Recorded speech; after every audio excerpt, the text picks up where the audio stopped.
Okay. So this morning we look at joyous appreciation of our life, our precious human life. And the afternoon we're going to look at joyous appreciation of our death, which is probably a strange combination because death is almost a taboo subject in most culture, and we're more likely wishing to have nothing to do with it for as long as possible, as opposed to have a joyous appreciation of death. I have to say, first of all, so this topic sometimes is called awareness of death. Right? And usually I would start by saying that we are not interested in stirring up the fear of death. So we are not cultivating the fear of death. We're not trying to scare ourselves as if we are not scared enough. In fact, you don't have to cultivate the fear of death. We all carry the fear of death with us. It's just how we manifest it and how often and how it come up. But naturally, instinctively, we do fear death, which is a good thing, because it's part of our self-preservation. So the aim of this topic, what we're exploring, is not about the fear of death. It may be triggered by, I try not to, but that is not the aim. It's not where we want to go, and we don't have to go there if we don't need to. Instead, in all these years of being a Buddhist and exposed to Buddhist teaching, I find that even without much effort on my part, the fact that since day one, when I started reading about Buddhism and studying and attending teachings and talks, is this endless repetition of the word death. I mean, not every session, but I found myself being exposed to the notion of death. And when early on, when I was in Singapore studying Buddhism, we also have this kind of activity of, especially if a member, this is in Asia, this is Singapore, someone in the family passed away, they will put in a request, and a bunch of us will gather together to go to the wake and to do some chanting and recitation for them. It's all voluntary, all sort of loosely organized, but it's sort of a kind of service and also a way of kind of sense of community. So I did a lot of that. So actually I attended a lot of wake, so to speak, all shapes and sizes and all sorts of different arrangements, especially in Singapore. Wake usually happen right where we lived. Maybe if you have a house, then you maybe have a tent, and then you have it at your own place. And usually people live in high rise, and there is quite often it's just because it's a custom of the local. You either have a hall nearby or right at what we call the void deck, which is the ground floor of the building, which usually are empty, and for community activities and so on. And then they will have the wake there. And so we'll find this strange experience of after work, and then you will all gathered at a particular place to do some chanting. It could be someone that we know or with their family. And I find that even though there's no much effort on my part to consciously, I listened to the teacher, but I cannot say that I did any deep soul searching or reflection on death. But this constant exposure to the death means that when the time comes when death happens close to me, to someone close to me, it's still sad. It's still kind of, I won't say traumatic, but it's still shocking. But somehow there is a kind of something I realized that there is a place in my mental scheme for this thing called death. Psychological jargon, I have normalized the fact of death. It's something that happened to life. It's a normal aspect of life, as opposed to when we view death as taboo, almost as if there's something wrong if you die. Isn't it terrible? First of all, you're dead, and then you've done something terribly wrong. You have failed to stay alive. It's the ultimate failure. And I thought, gee, that is so terrible, isn't it? It's not as if you choose to die, And in fact, I often joke about how in Chinese drama, this is a long time ago, they used to have this dramatic scene where the family will rush to the deathbed of a loved one, and they'll be hanging on to them and say, please don't go. Please don't go.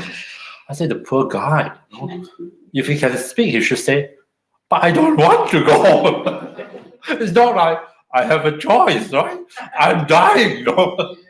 Yeah. So I find it helps me so much just to be exposed to the idea of death, just to even be able to talk about it, and to be able to know that I may go and do some chanting or attending wakes, and it becomes so much part of life itself, which is really what it is. It's a part of life. Yeah, that when it comes to my own family, I really feel that it makes a difference. No, there's still pain, there's still grief, but I feel I don't suffer as much compared to others in my family, because it's no longer such a shock. It's no longer. It's not as if there's something wrong. No, it is a fact of life. So just that, I think, is well worth the money of listening to it, because it released me from so much of the grief and pain. And I think one of the hard thing about death is coming to an acceptance of it, because it's so hard to figure out what to do with it. It's something that seems so frightening, and it's the unknown, and yet we can't run away from it, one way or another. And that is the difficult part, is that it's choking. You can't swallow it, and you can't sort of spit it out. It's sort of stuck there, because we don't know how to relate to it. And so this topic, which we're going to look at, joyous appreciation of death, is really about how to, in the scheme of things, find a place for death. Not to deny it, but to be able to face it and acknowledge it, and come to a kind of, joyous appreciation is probably a little bit asking a lot, but nonetheless, to be able to come to acknowledge it. Yeah. And why joyous? Because funny enough, once you get over the hurdle and you start to be aware of death, and you normalize death, and you're able to somehow acknowledge it, it's a very liberating thing, because you don't realize how much fear and how much aversion and how much resistance we carry with us against this topic of death. To the extent that there are people who would not talk about the will because it's too close to death. So which is in itself a troublesome thing. Yeah. Whereas and you would do everything and anything to avoid the topic, to avoid facing up to it, which creates a lot of suffering. Actually, it's so much more suffering. And at the end of it, you're doomed to fail. This one, you're 100% doomed to fail. Still, you can't. I don't know. Anybody has managed to treat death in itself. Yeah. So, and whereas if you are able to acknowledge it and come make peace with it, it's surprisingly very liberating. Very, it's how you unload the burden. You feel so much lighter, and people do feel quite joyous. They almost feel like, I don't know, it sounds paradoxical, but there are people who are dying to die. There's like, oh, am I still here? Another day? So almost looking forward to sign off and say, that's it, I'm gone. Yeah. So, and there could be, actually, funny enough, an element of joy in the light of awareness of that, because that has an incredible ability to shift our perspective and to make us re-evaluate our life and what's important and what's not important.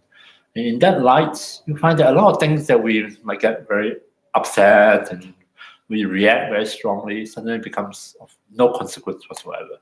This is like, no, don't even bother to worry about it or think about it. It's simply not important.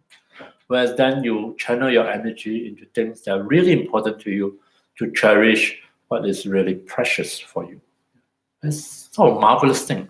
And then people will say that, I'm sure you heard or read about it, that some people, as they approach death, they become more and more radiant, as they shed a lot of the burdens and whatever it is that they're holding them back. there seems there's a glow that comes from within them. It's almost like they're all illuminated, as they come closer and closer to death. I would thought, that's a fantastic way to go, isn't it? So we'll explore some of these ideas and see how we can inch our way towards that, to have a different relationship to death.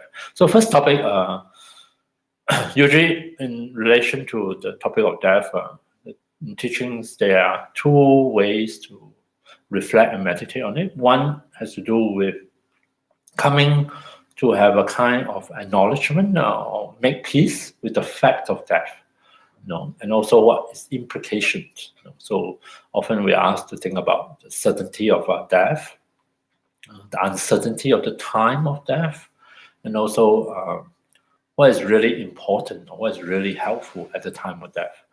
But I myself find that when I do reflect in this way, it's just a lot of words, just blah, blah, blah, blah, blah. I mean, of course, intellectually, I understand all the points and all the fact that I cannot deny them, but it doesn't have as much of an emotional impact, because it's just words and words and words and logical thinking.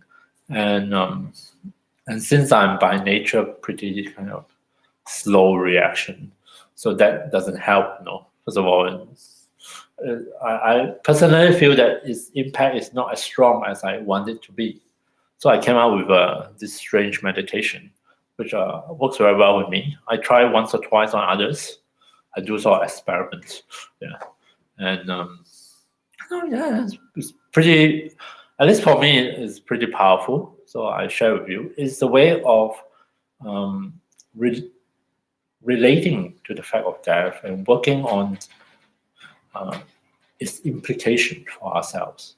And what we are looking for is a heartfelt response to it. We're not trying to overwhelm ourselves. We're not trying to make ourselves all emotional, but we want it to touch our heart, to call forth a sincere and genuine response from within. And I call this meditation "The World Without Me." It came from a book called "The World Without Us," which is an environmental book. The author of that book was kind of a bestseller quite a few years back. Really. In the book, "The World Without Us," the author explored the idea: what happened if one day, miraculously, all human beings just disappear from the surface of the world? What happens to the world without human beings, without Homo sapiens? So it will focus on different cities and different parts of the world and talk about how after weeks or months and years, it's just imaginary, but it's exploration of what happened when human beings don't exist, just disappeared, and what happened to the environment, what happened to the wildlife, the plants, and so on. Because there were quite a few incidents, real occasions, like Chernobyl. After the accident, the whole entire area is labeled radioactive, right? So there's no human inhabitation. And years later, when the level of radioactivity dropped, scientists went back in, and it was a haven for wildlife. It's just nobody around. I mean, there's of course high mutation rates, high death rates, but life never shy away from death. It doesn't matter. Just have more. And it was a haven. All these animals they're not extinct, but they're gone from the area. They repopulated the area, deers and wolves and whatever. I don't know. It's just an entire ecosystem reformed in the absence of us. So after I read the book, it was quite amazing. I mean, I can't remember most of the detail. I just remember one thing is the New York subway will be flooded in 2 weeks' time. Apparently, it's built either under or near a water table, and they constantly have to pump the water out of the subway to keep it dry. The author was saying that after 2 weeks, then the backup power supply will fail, and the pump will stop working, and then the water will start to come in, and it would flood the entire subway tunnels. Oh, that's amazing! All these things you don't know about. So I came out with this meditation called "The World Without Me." Sounds much more scary, I think. Without me, it's still going to go on. I'm such an important person. How could they just carry on business as usual? Now I'll be done and dusted. They will just live happily ever after without me. Is it shocking? I'm just joking, yeah. But I find it quite potent. But I try to, when I meditate on this, I ask people, what we're going to do is we're just going to revisit the places in our life. The places, because I will be gone, right? No. Can I imagine the place? All this, by place I mean locations, or the cafe, or the house, or the garden, specific places in our mind and heart where I'm no longer there. And I'm sure I use places because people will be a bit too, maybe a bit traumatic. So let's not go there. We just look at the location, the places.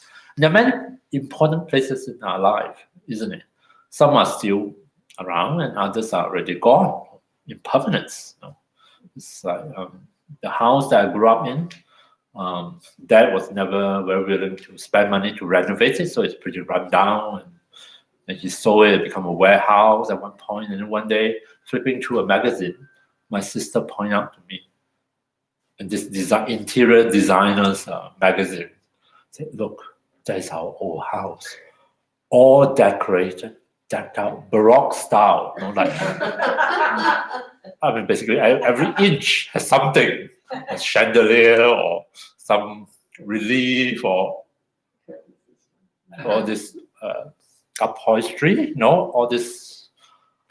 Wow. Our old house, my old home, could actually look like this, like some palace.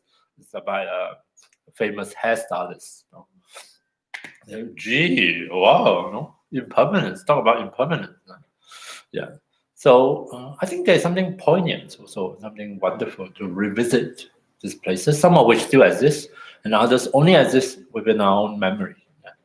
And this meditation is to revisit the places. I appreciate the fact that one day, some of those places are already not gone, but one day I too will not be around.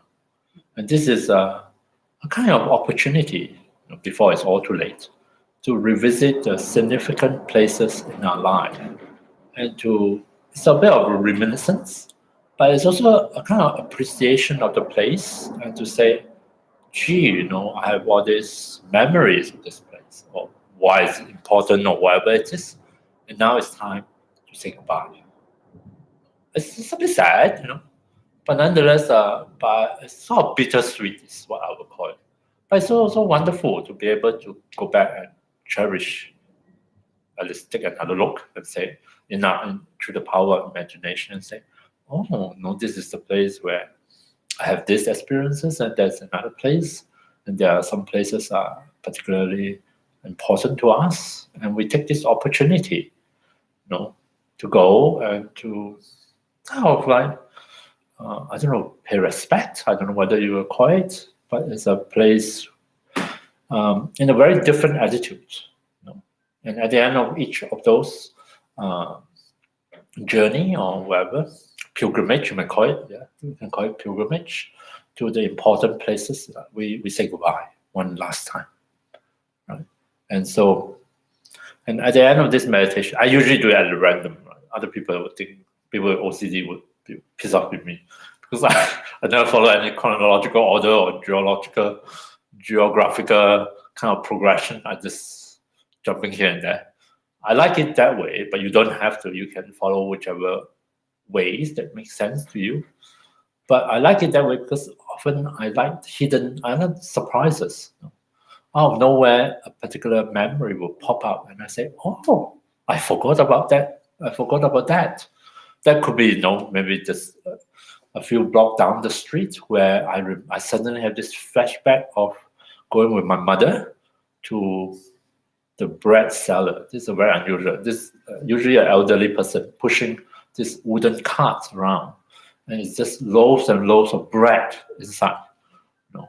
And then when you order, she would shave off the outer, this white bread. It's more white than white. Okay, it's absolutely bleached white inside. Shave off all the crust, and cut it to order. And there were slices. Apparently, if you want, you can even order it buttered and jam. Usually not jam. We have this thing called kaya. It's made from coconut, and you can eat it. So loaves and loaves, and as a certain smell associated with it. I don't know. This is just the memory to pop up. I didn't prepare this memory, just pop up, and there's something special about it. That particular corner down the street, that particular. In this case, of course, it involves somebody. Yeah. But usually, I tell people it's better to leave out people. It might be a bit overwhelming. Yeah. But just the place. Just focus on the place. If you really need to, you can have some extras, movie extras. Nobody cares who they are. They just walk around in the background and they sit around. They're not people that have significance to you in a personal way, but they are just people in the background. That's fine. But don't go anywhere near anyone that you love and you care about, because it is probably a bit powerful. Right? So we just say goodbye to the places. And for me, this way of meditating really hit the spot. You drive home the reality of death for me, and yet in a way that is not negative, in a way that allowed me to, I would really appreciate before I die, either in a literal or figurative way, to be able to revisit some of these important places, if not in real life, at least in mind, and to be able to say goodbye, and to be able to sort of make peace with it. Because this is real. This is it. And for me, it's truly powerful. And I don't know how I will respond each time. I don't try to make it too emotional. But nonetheless, I find that this work, it may not work for you, which is fine. It really reached down and it brings forth different responses. So that's what I share with you. We're going to do this meditation. Don't feel that you have to push ahead if you don't want to, or if certain places particularly hold particular strong feelings and you may not feel ready for it, then you can say, another time. We don't have to visit it this time. You can start with simple places, insignificant one, but nonetheless important. A particular picnic, we just have one, although it's indoor.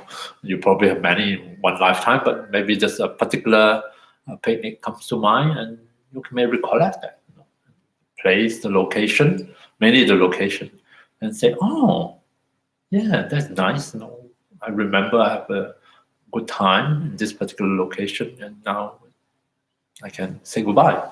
I probably will remember a lot of temples, Japanese temples, because I've been going to Japan for this walking pilgrimage. But we call it walking, but we do take bus, get a cab, catch a ride sometimes. Yeah, and along the way, many scenes, right? Some are very beautiful, and others are terrible because it's very steep, or my knees were killing me at one point because it's all going up and down the mountain. And one time it's so painful, I'm going to feel like, my friend was saying, feel like chopping it off and not have. Yeah, it's a sign of aging, I'd say. So those might come to mind, and you can say, oh, that's really nice. I can recollect the place, the scene, some of the feelings, and then when time comes, you can say, all right, I'm going to say goodbye and move on to another place. Makes sense, yeah. And we'll see what happens. All right, let's do a meditation together. So take a few moments, just adjust your body, find a suitable posture for your body in this meditation. Make sure that it feels comfortable and supportive and stable, and that your entire back, your entire spine feels at ease in this posture. Well, if you are sitting, there's no need to tighten your back muscles. You don't have to deliberately straighten your back. Just assume a very normal, comfortable, upright position. And you can, of course, lie down, and maybe not many people will do it in this point, but it will be the same. Lying down, ensure the spine is straight and that the posture does not introduce additional pain or discomfort. So let your body rest in this position, find its way into it. I'm going to ring the bell to signal the start of the meditation.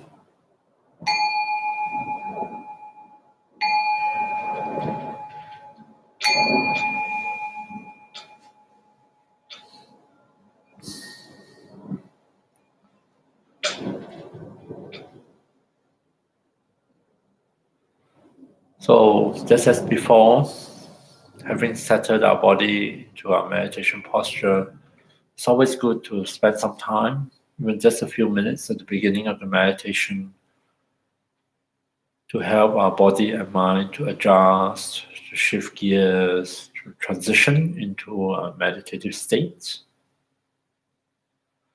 So we can make use of the breath as a support. So we can start with a few deep breaths, breathing in and out deeply.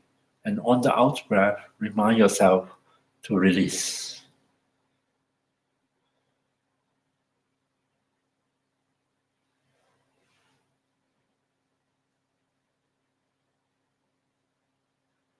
Allow the breath to settle back to its natural rhythm.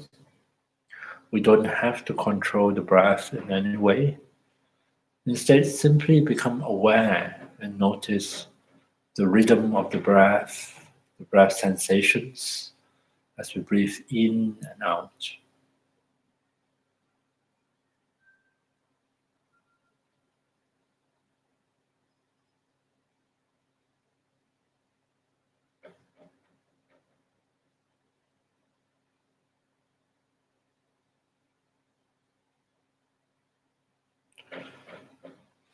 And know that the breath is always here at any point during meditation, especially if you find your mind is quite distracted and feel quite drowsy. You can always come back to the breath. Breathe in, remind yourself you're taking in oxygen, oxygenating your blood, energizing yourself. Breathe out, remind yourself you are releasing.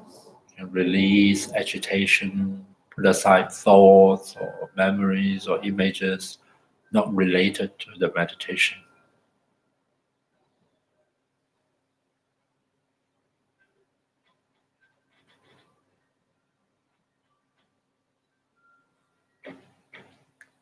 So in this meditation that I call the world without me, where I will take leave of the world, take leave of the places, the locations of importance to me or significance to me. After all, whether I like it or not, sooner or later I have to say goodbye.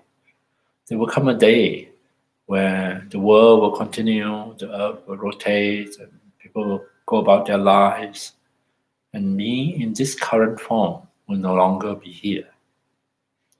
So let's take this opportunity to prepare ourselves to find a place in the scheme of things for the fact of death itself. So when you feel ready, I invite you to let into your awareness a particular place and try really to stick to just the place, the location. We're not trying to stir up a strong emotional reaction. We don't need to. That is not the aim of the meditation. The aim of meditation is for us to explore and to see whether we can relate to the fact of death in a different way, maybe with joyous appreciation and acknowledgement. So let into your mind a particular place. You can do it randomly, or you can do it chronologically, or in whichever way you want, you like. At each of these places, spend some time. Let into your awareness, based on your memories, the details of the place. Avoid people if you can. Just stick to the place, the ambience, the feelings you have associated with the place.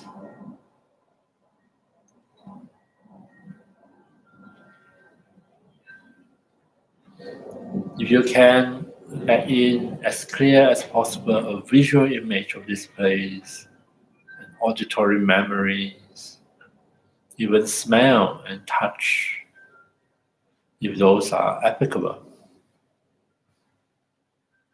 Take a good look at the place. Maybe walk around it if that is suitable. Remind yourself of some of the feelings, the happenings here. Look at the place with different eyes.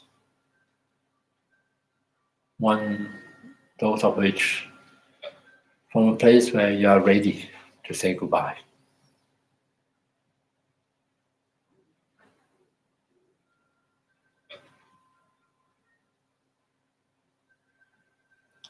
Feel free to spend as long or as short as you like each place.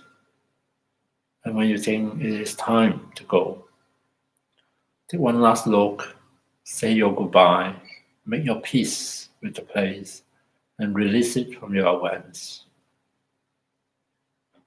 When you're ready, let in the next one. Continue at your own pace, in your own way.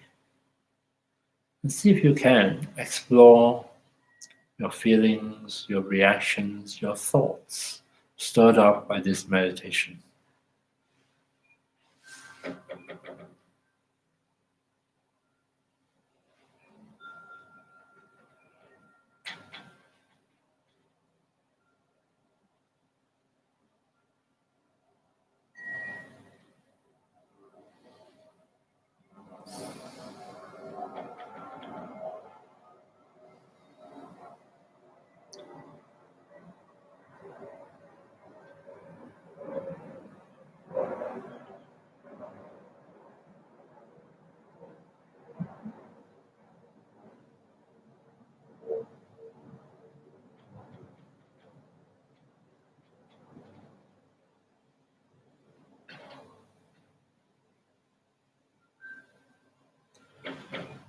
Coming back to the special place in your mind, and when you find yourself getting confused or distracted, feeling quite sleepy, at any point of time, just come back, reconnect with the breath, focus on the in breath or the out breath.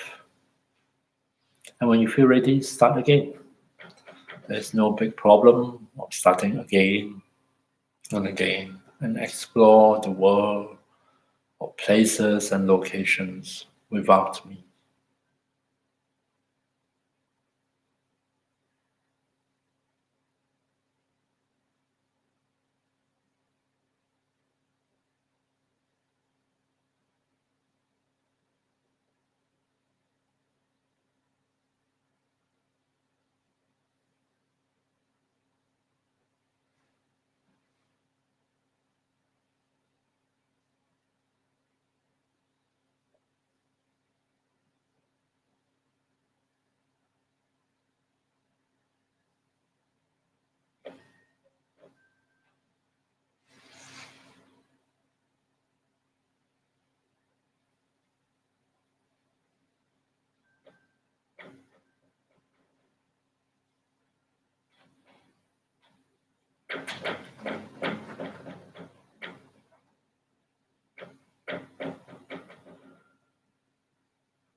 Coming back to the breath, coming back to the meditation at any one place.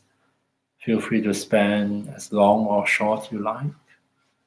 The best to see if you can recollect the sights, the sounds, the sensations, the feelings associated with that place, even if you do not think about the different people there.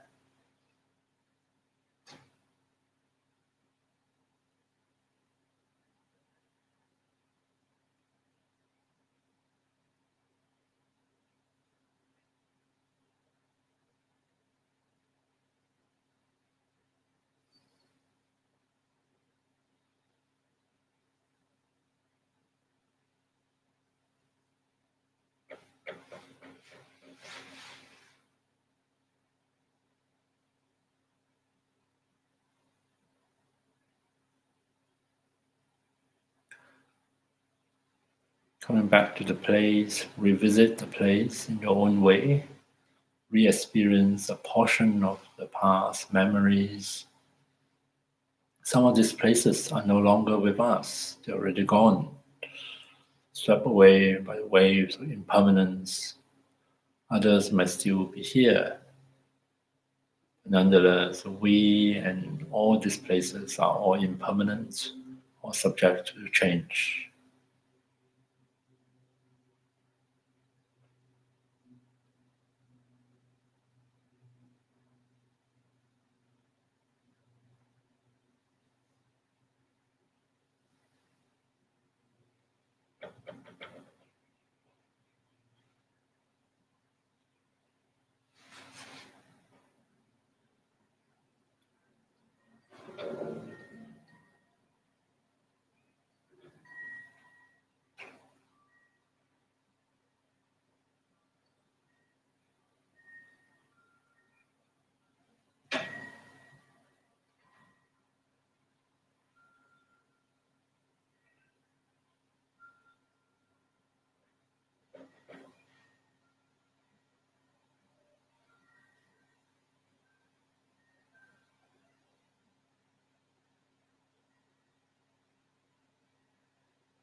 So coming back to your meditation, as you reflect on each of these places, you may also want to remind yourself of why is this place of some significance to you.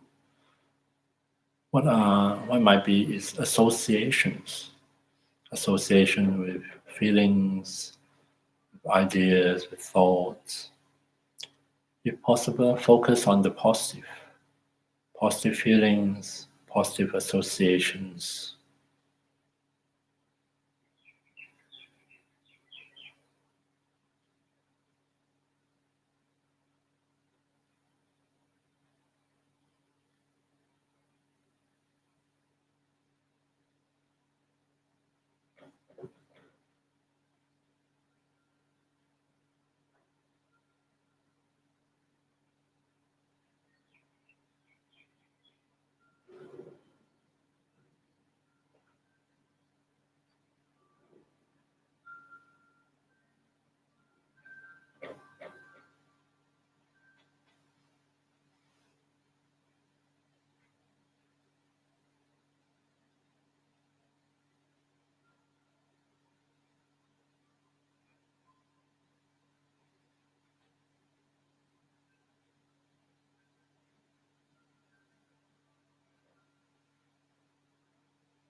And then finally, at the end of the meditation, take a few moments. Look back at the different places that you have visited, that you have said goodbye.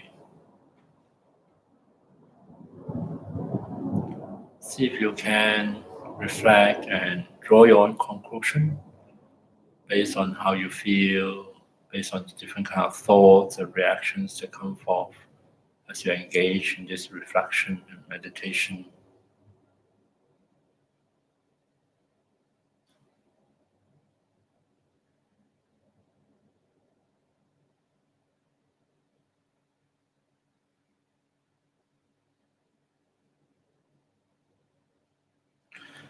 And then gather up all the positive energy and dedicate it towards the fulfillment of your wishes and aspirations, both for yourself as well as for others.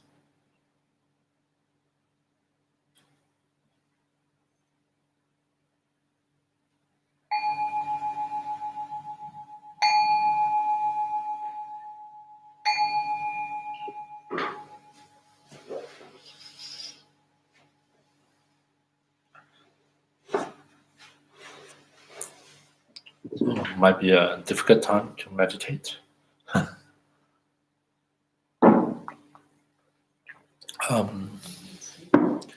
Any thoughts or comments about this one? We don't have to, but if there's any. Seems it's hard to separate incidents from events.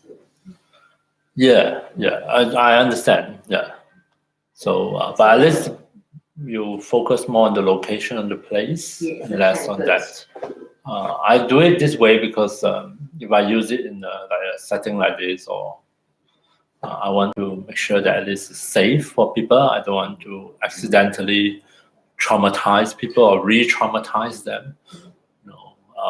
Because you can have quite a strong emotional response to it sometimes. I mean, even just by me, blah blah blah blah blah, and think of some of those places, I already have some feelings coming from. But I find it quite helpful because it becomes more real to me. This way of thinking about it and reflecting, as opposed to just telling myself, Wai Chong, you're definitely going to die. I'm like, all right, yeah, okay, I accept it. But it's not as impactful, so to speak. And when we do this kind of reflection, of course, we are not trying to stir up trouble for ourselves, but we also want us to. What we really want is for us to be able to face up to the implications of some of these facts, and to be able to have a kind of a heartfelt response to those implications. What I find sometimes is by doing a reflection like this, it lightens things up. Things can get, sometimes in life can get very heavy. We can get very serious about things. Because sometimes we feel also because we feel we should be serious. We are not allowed to joke about it. In fact, it's a strange phenomenon. It's when people have to deal with, like day in, day out, as a part of their job, they have to deal with a lot of death, a lot of emergency, a lot of death, which is a lot of pressure on them. They tend to have a lot of insiders jokes about it. They tend not to take it. If you just look at the jokes, it's as if they don't take it very seriously. Like you may feel they don't show enough reverence to it. Actually, it's not true, but it's a way for them to release the pressure, release this relentless pressure, because you constantly have to deal with something so heavy as death. And so sometimes it helps with those to try to find a lighter side to that whole thing, just so that they can continue and function and do their job, and to be of service to others. Excuse me. So I find this way of meditating, although at one point sometimes it might be a bit strong reactions. But really, it's another way in which I can persuade my mind and heart to be prepared for it, to be prepared to be able to see as death as a natural part of life. In fact, we cannot have life without death. You know, we human beings, we project a lot of things. We nurture a lot of fantasy. So of course we long for life, and we of course we have aversion or fear of death, right? So we want to have only one side. We want a hand that only has one side, or a coin that has only one side, which of course is not possible. Right? And in fact, if you think about it, life is only possible in a certain sense precisely because of death. You know, and they come two for one, so to speak. You cannot split them up.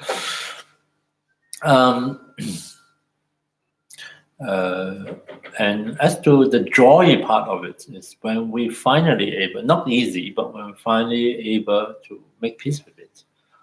It's quite a joyous thing, because and especially like this particular way of meditating, it's like taking as I say, a pilgrimage. Depending on how much time you have, you're taking a leisurely pilgrimage through all the significant places in one's own life, the locations, the different happenings along the way at each of those places, and so on and so forth. And just as the physical pilgrimage, which I've done quite a few, it's very strangely cleansing along the way. It's not easy. Sometimes it's physically difficult. Other times it's emotionally difficult, and also a whole bunch of people walking together. It's bound to have a lot of conflict and differences, and so on and so forth. But strangely enough, the difficulties, the struggle, the challenges is part of the journey itself. It's part and parcel of it. And having gone through those different locations, following whichever route, and then at the end of it, in the middle of it, you don't realize it. In the middle, you're more preoccupied with the happenings and getting this done and getting that done, and so on and so forth. But at the end of it, when you emerge from it, surprisingly, something has changed. Maybe usually some deep down. And likewise, in this meditation, this reflection, where we take a kind of mental pilgrimage through the places, and each place, it's like we visit a place, we take photos. These days, the most important thing is the first thing you do is to take photos. In fact, sometimes you don't even take a look at what is the place, and you just snap a lot of photos of the place. Just as when the meal is served, this is in Japan. I was thinking about my pilgrimage in Japan. Every meal is served like a piece of art, like an art piece, or so much goes into the presentation of the food. So what do? First thing, take photos. Take photos and post it onto Facebook. Yeah. But joking aside, as we journey through the significant places in our life, we say goodbye, we are also doing a kind of a mental pilgrimage, a cleansing one, which along the way help us to discharge and help us to, we can experience the emotions, but then we also have to let those emotions go. We are, in a way, lightening our load. It's a letting go process. And which is why at the end of it, you may emerge feeling so much lighter, and you see things in the different lights, which allow you to see the funny side of things. You appreciate things more. You cherish what you still have, because you recognize transient nature, which is, I think, is the most important thing in death awareness meditation. Is that it's not that you worry about that, but you cherish what you have, all the relationship, or the important people in your life, and to pay attention to them, and to notice them, and to value the interaction you have with them, which are so transient after all. And precisely because it enriches our life. That is what I think is marvelous. It's funny, I think people don't think of death as enriching, but it's actually very a powerful catalyst to help us to appreciate how rich and varied and wonderful our life is, even when nothing much is happening, COVID, but actually it's quite, and especially like, for example, in COVID, people really appreciate travel because you can't travel, right? You suddenly realize how often we travel, how important it is, how much our sanity, at least for some people, depends on traveling and be mobile and be able to go places, So when you lost something, you only then you recognize how important it is. Hopefully, we don't have to do that. We can, through this such a process, recognize their value and cherish them. Yeah. Okay, so this next meditation, I was saying in classic death awareness, this topic, there are two main type of meditation. One is to get us familiarize and explore our reaction to the facts of death, right? And the second one is to simulate the dying process. Because it sounds terrifying, but actually not. Most of the time I was thinking, oh God, not that hospital bed again. No, it's almost like some, how to say this all this cliche, cliche scenes from all these old dramas, people dying in the hospital, all this emotional thing, which I'm sure in real life it doesn't look like this. My sister told me at one point she was in ICU, and the thing she remember ICU is it is so cold. It's unbelievably cold in the ICU, which is sort of a funny thing. I mean, it's not funny, but it's so unusual thing to remember about it. Yeah. I like to think of this meditation, which is kind of we simulate the changes that happen in the dying process as a meditation of letting go. And say, hey, what happened if I let something go? In actual fact, you don't have any choice. It's going anyway. And as we let go, as we release all those things, how do we feel? Because in Tibetan Buddhism, death is not the end. In fact, the time of death is one of the most valuable times of life. Because here you can perform your final and probably your most important meditation possible. And it's almost like making use of this wonderful opportunity to do your most fantastic meditation you can possibly have. And the regular practice is the preparation for this showdown, your last performance, so to speak. And I thought that was an interesting way of looking at death. In fact, the Dalai Lama ever said that people who train in this way look forward to death. I mean, not that they're trying to speed up their death, but they say, oh. And there is a saying in this teaching that at the moment of death, it is the meeting of mother and child. It's almost like mother and child that has been separated. And now this offers you an opportunity for a reunion of a special kind.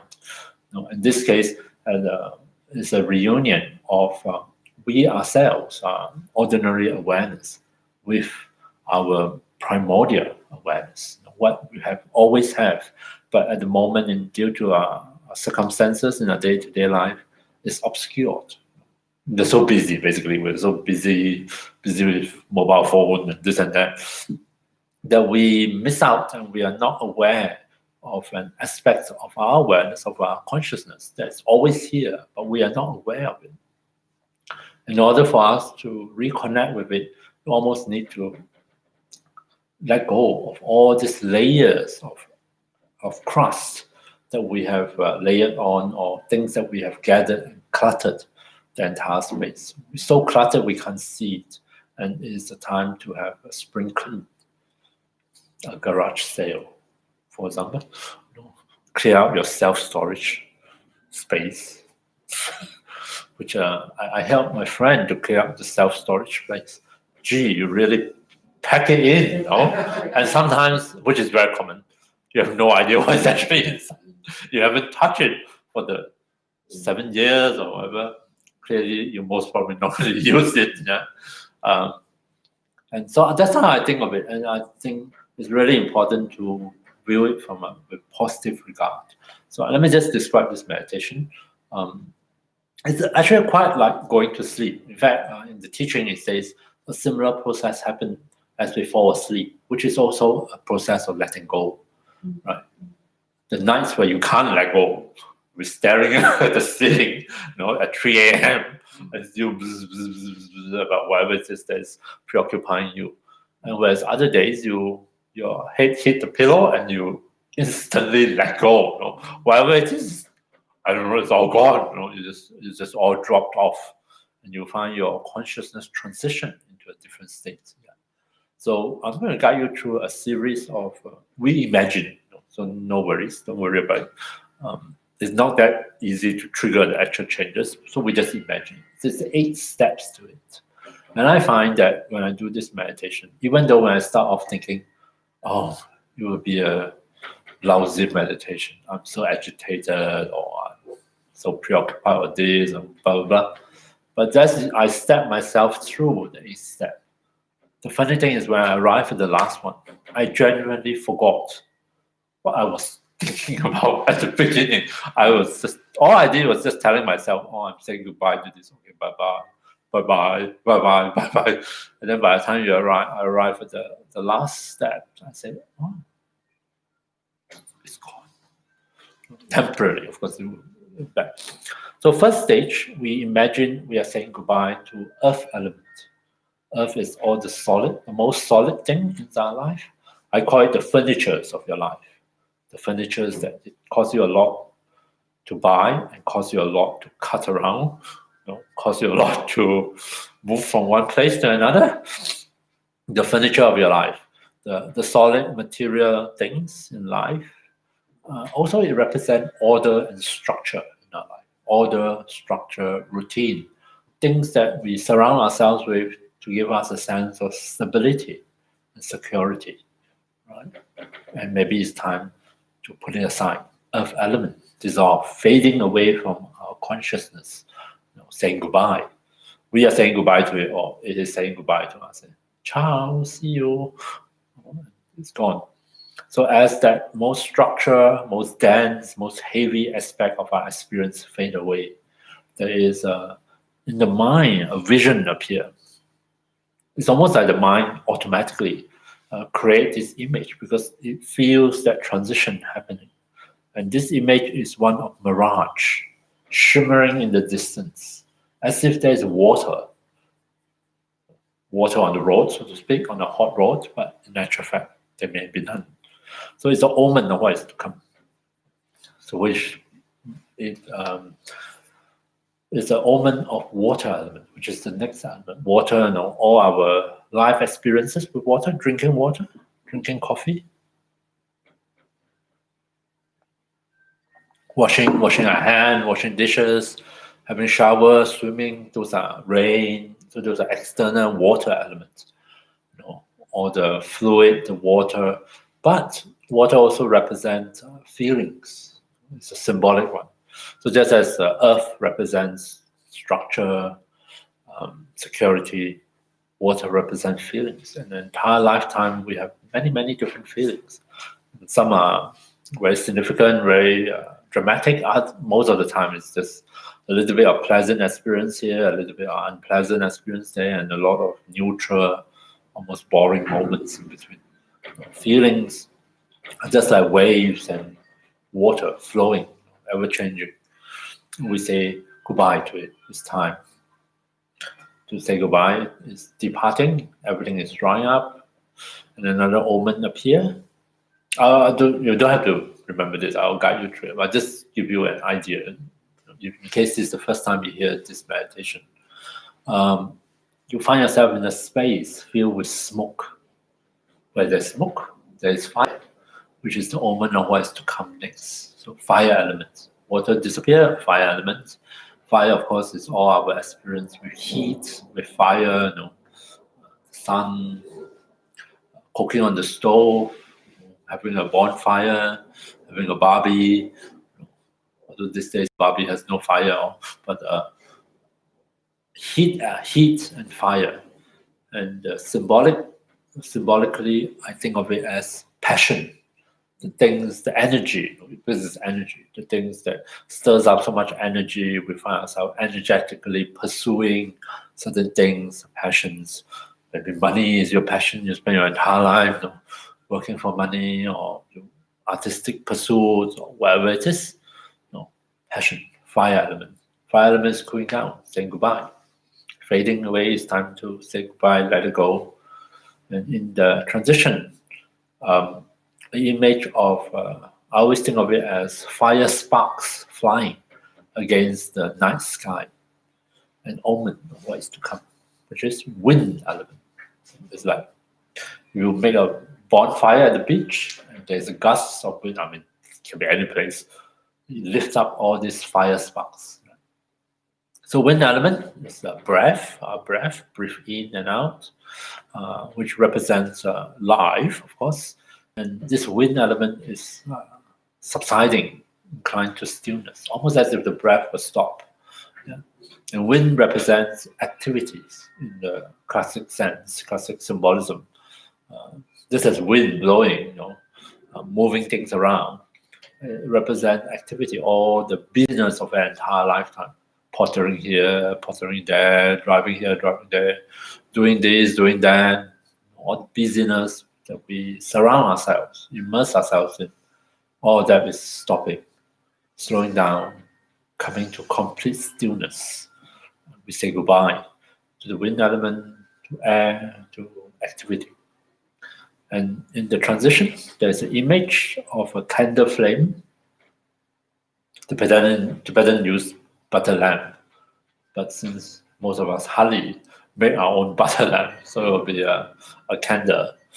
And as the candle flame running out of air, oxygen, starts to dim and die, and then eventually it dies out. And with that vision, that image, we have said goodbye to earth, water, fire, and air, or wind, all the physical aspects of our experiences. And now we have let go of. And the last four are very inner experiences, very tranquil, completely still, just inner changes. The first one is, I just call it white vision. It's like the mind, the awareness, the consciousness is the one now undergoing changes. And the first one is a vision of white light, as if the space of the mind is filled with radiant white light, like the moonlight, like that, completely shining, radiant white in color. And that gives way to a red vision, like the red light of sunset. The sun of our awareness is setting, of our consciousness is setting. And the third vision is pitch black darkness, a dark vision, as if we enter into the dark night. And in the dark night, which is completely still and there's not even any visual stimulation, we wait. And the last one is we wait for a new dawn, something new, something different arise. The last one is called clear light, because the light is just a metaphor for our awareness. It's almost like awareness awakened. And it's clear because it's no longer preoccupied with colors. It's just a kind of awakening of the awareness into a very pristine, very simple state. Traditionally, when it actually happens, there's no thought. But of course, when we imagine it, we probably have lots of thoughts. Yeah. The image I have in my mind is one evening, quite many years ago, I spent 3 months in Sweden in deep winter. I arrived in deep winter. This is from sunny, hot, humid Singapore, 30 degrees Celsius. Plunge into Sweden, the north of Sweden, in a town called Umeå, minus 16 degrees. The Swedish say, oh, it's a warm winter. I remember stepping out in the evening, after sunset evening, and the air is cold. It's not the coldest, because they can go up to minus 30 or minus 40, but it's cold, and there's this crispiness in the air. And it's such a shock, when you breathe in. The mind has this kind of like shock to that you wakes you up, from within. And I remember that's the image I have when I talk about the clear light. It's not so much the cold, but it's that crispy clarity of the mind that is, kind of shocked by the cold, so to speak. It's very awake, very alert, very bright. Yeah. So that is clear light, right? Minus the minus 16-degree cold. So I'm going to guide you through this meditation, exploring this very long-winded transition, especially if it's your first encounter. But personally, I find quite a fun meditation to do. I don't actually associate so much with death. I associate so much with letting go. Letting go. And as we let go of the clutters and the burden, we get lighter and lighter. It's almost like you explore how light and how free you can. When it's like sometimes I use the image of a hot air balloon that's tied down, tied down and weighed down by sandbags, and you want the balloon to lift off, to rise up into the air, and so you release the ropes that's tied down, then you drop the sandbag, and as the basket get lighter and lighter, the balloon rises and rises and rises. It's kind of it's nice to describe it. I'm not so sure it's such nice when I'm in the basket itself. Say, oh, but it's take off. You lift off. And this meditation is a little bit like that. I try to give people a positive kind of association because it sounds terrifying for some people you describe, but it's actually like the mind shedding its burden. You wonder, what will I discover when I go through this process? You ready? Want to give it a try and see what happens? Yeah.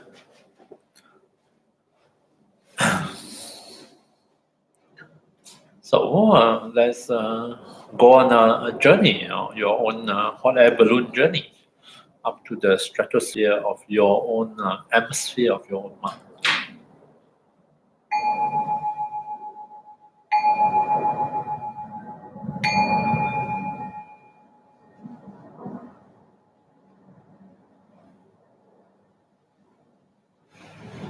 So, as usual, we start with the posture.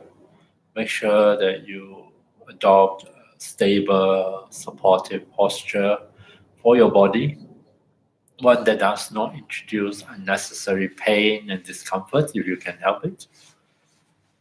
And instead, allow your body to feel balanced, supported, and safe. So much so that as your body get used to it, as your body settled more and more into it and be really comfortable in it, you feel safe and reassured to live your body as it is in this posture, and allow your mind to take a special journey through the different layers of consciousness and explore what happens as we let go of things that hold us back or weigh us down or keep us tied down. How high and how far, what sort of experience you will encounter as you release your mind from all this cluttered and burden. Let's take a few moments to just help body and mind to settle back, settle down. Very briefly become aware of sensations at the different parts of your body. Just perform on your own a very simple body scan. Pick up on areas of tension and discomfort. See if you can simply acknowledge them, acknowledge the presence of such uncomfortable feelings.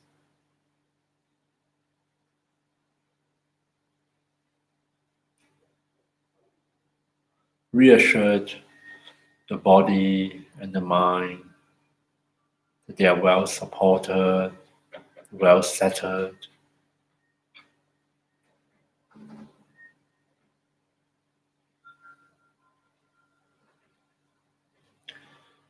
And then when When we are ready, we start with the earth element. We start by recollecting our own experiences with the earth element, which refers to anything that is material, solid, dense, with specific fixed shape and form. I refer to earth element as the furnitures of our life, because all our solid furnitures, we can count them as part of earth element. And we may preoccupy a lot of our time in our life, purchasing furnitures, rearranging them, moving them in and out of storage from one house to another. Furnitures, and by extension, structure, order, give us a sense of security, kind of solidity to our life. See if you can reflect a little, appreciate a little, based on your own experiences of what is related to the earth element.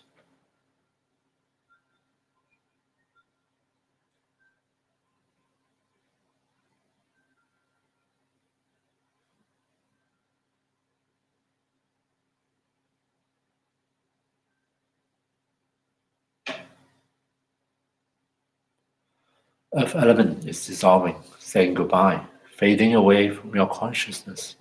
What is so real and so solid and so stable is somehow fading away, disappearing from your awareness, from your consciousness, saying goodbye.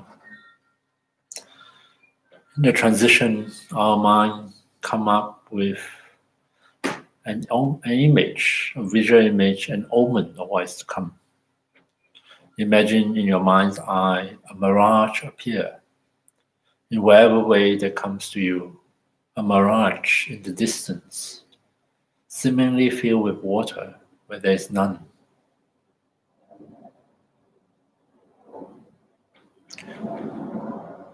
Earth element dissolves. Say goodbye and disappear from our awareness.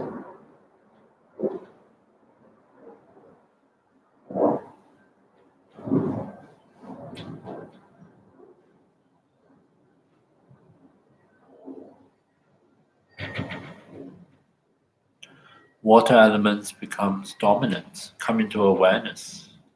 Water element recollect our encounter with water, that which is fluid, flowing, without any fixed shape, or the water we have drunk in this life, washing our hands, having a shower, a swim, experiencing the rain falling from the sky. Water element also represents feelings, flowing feelings of our life, ever-changing, arising, abiding and disappearing. Pleasant feelings, nice feelings, blissful feelings, unpleasant feelings, painful feelings, discomfort, and probably a lot of moments of neutral feeling, neither pleasant nor unpleasant. Feelings that have so often capture our attention, direct our attention. Feelings are saying goodbye, fading away. Water element is dissolving, drying up, disappearing from our awareness.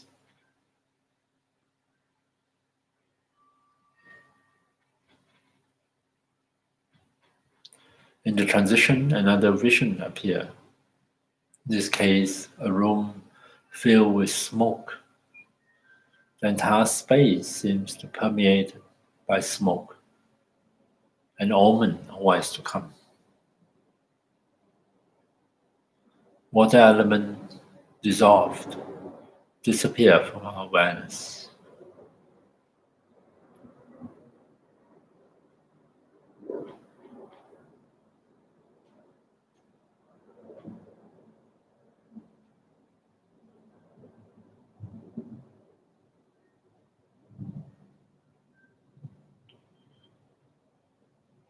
fire element becomes dominant. Fire represents energy, passion. Think of all our encounter with fire element in these lives. The fire from the fireplace, the stove, fire as heat from the sun, fire that warm us up, cook the food, fire that burn the bushes, the houses, and so forth.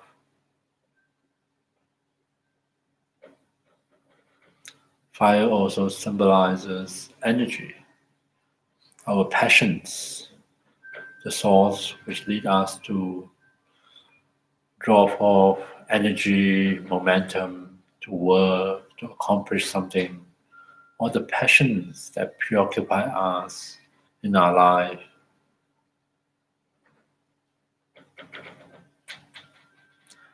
Fire element is saying goodbye. It's cooling down, it's fading away.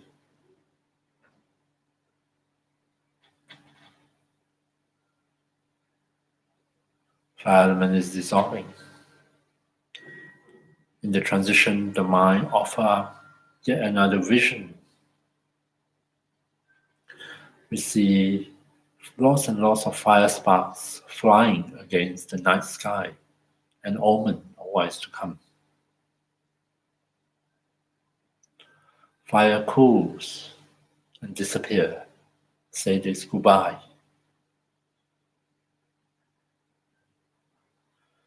And the next element that becomes dominant is air element or wind element.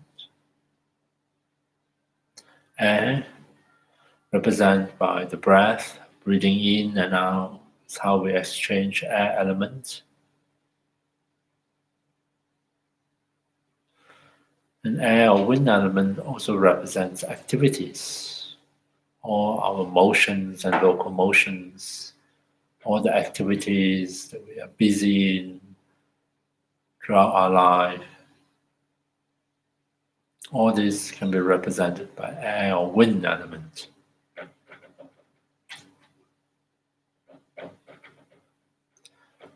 Air element is dissolving, is fading away, coming to stillness, stopped. All motions are stopping. Air element is dissolving.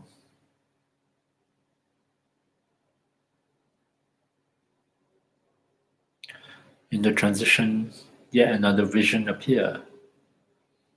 A candle flame that is slowly but surely dying out until it becomes extinguished, running out of air.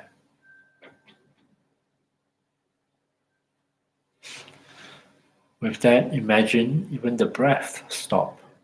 The entire body settle into complete stillness, and all our relationship with physical elements has ceased, with earth, water, fire, and wind.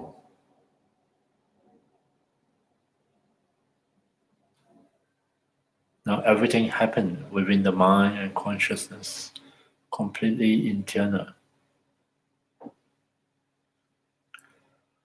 The mind transformed into one filled with radiant white light, as if white light permeates every part of the space of the mind. This is the white vision.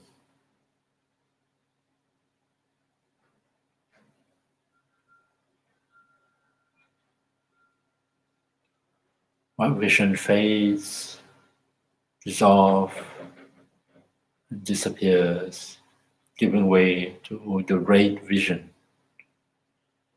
as if the red color at sunset, when the entire space of the mind is permeated by this radiant red color, red vision.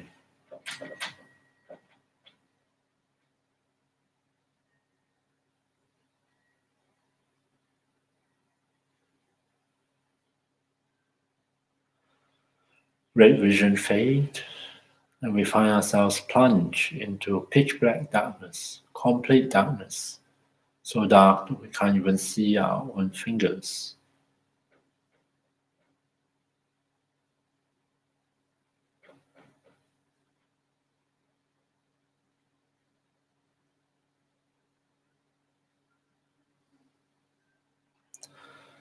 As the sun of our awareness sets, we go from great vision into complete darkness. And it is in the darkness that we rest and we wait for the long night to be over. So rest here for a while. Imagine you rest in darkness.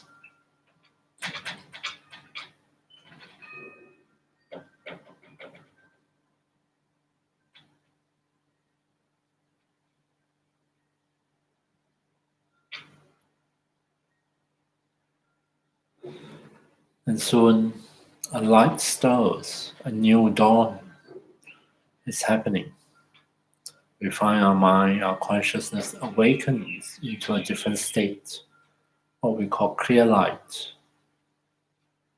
See if you can, just do your best to imagine that your awareness, your consciousness appear in a different state. The mind is alert, awake. Mind is completely clear, clear like a crystal.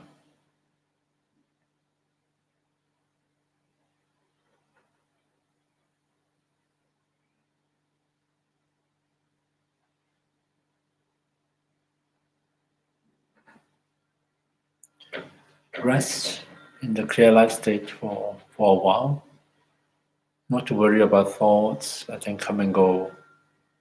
Do your best to appreciate the stillness of the clear light.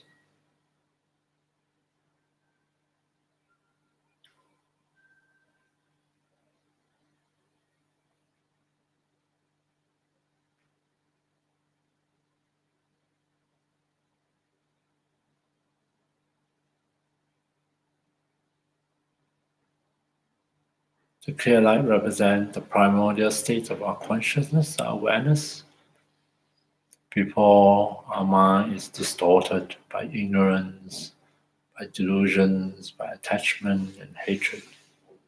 So rest here for a little bit longer. Don't feel that you need to do anything. Just imagine resting in the mind of clear light.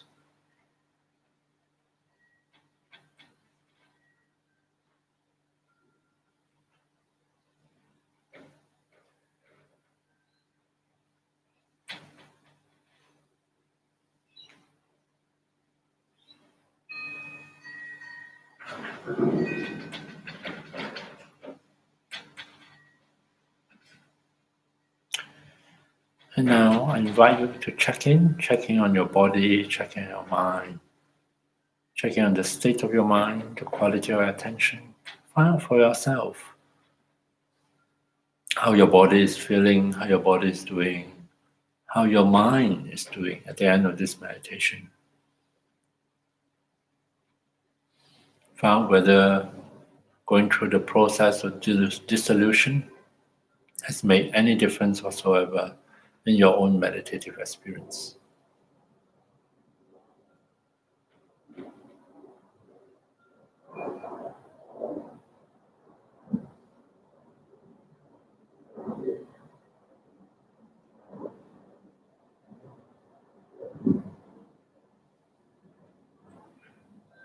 Let's conclude with dedication.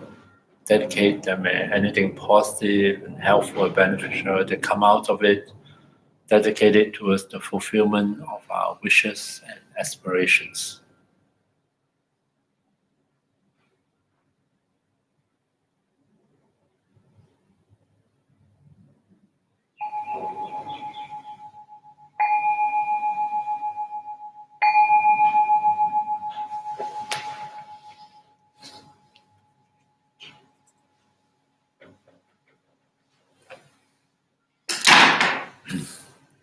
Well, I can't say that it's necessarily a joyous occasion, but at least I hope it's not too not a negative experience. That is something some interest. Some people really take to these 8 steps of dissolution, and they really impacted their actual conscious experience quite a bit just by going through the imagination.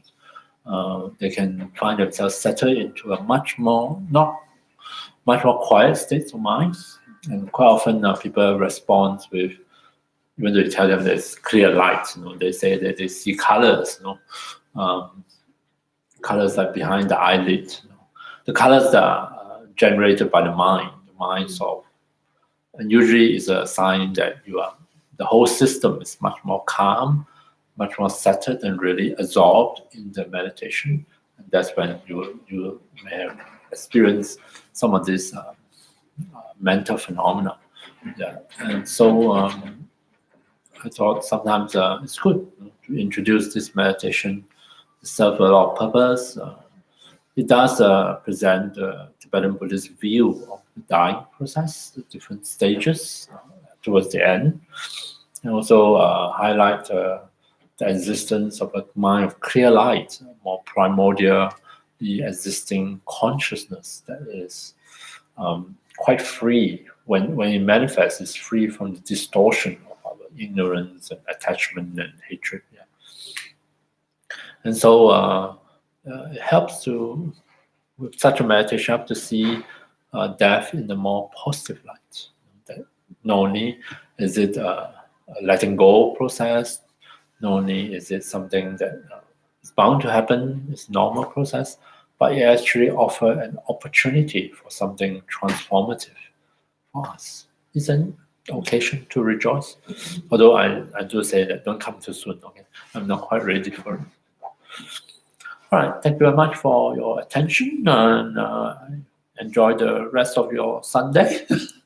And if I don't see you, I wish you an early Merry Christmas and Happy New Year. Take care. Thank you. Thank you, everybody online. Bye-bye.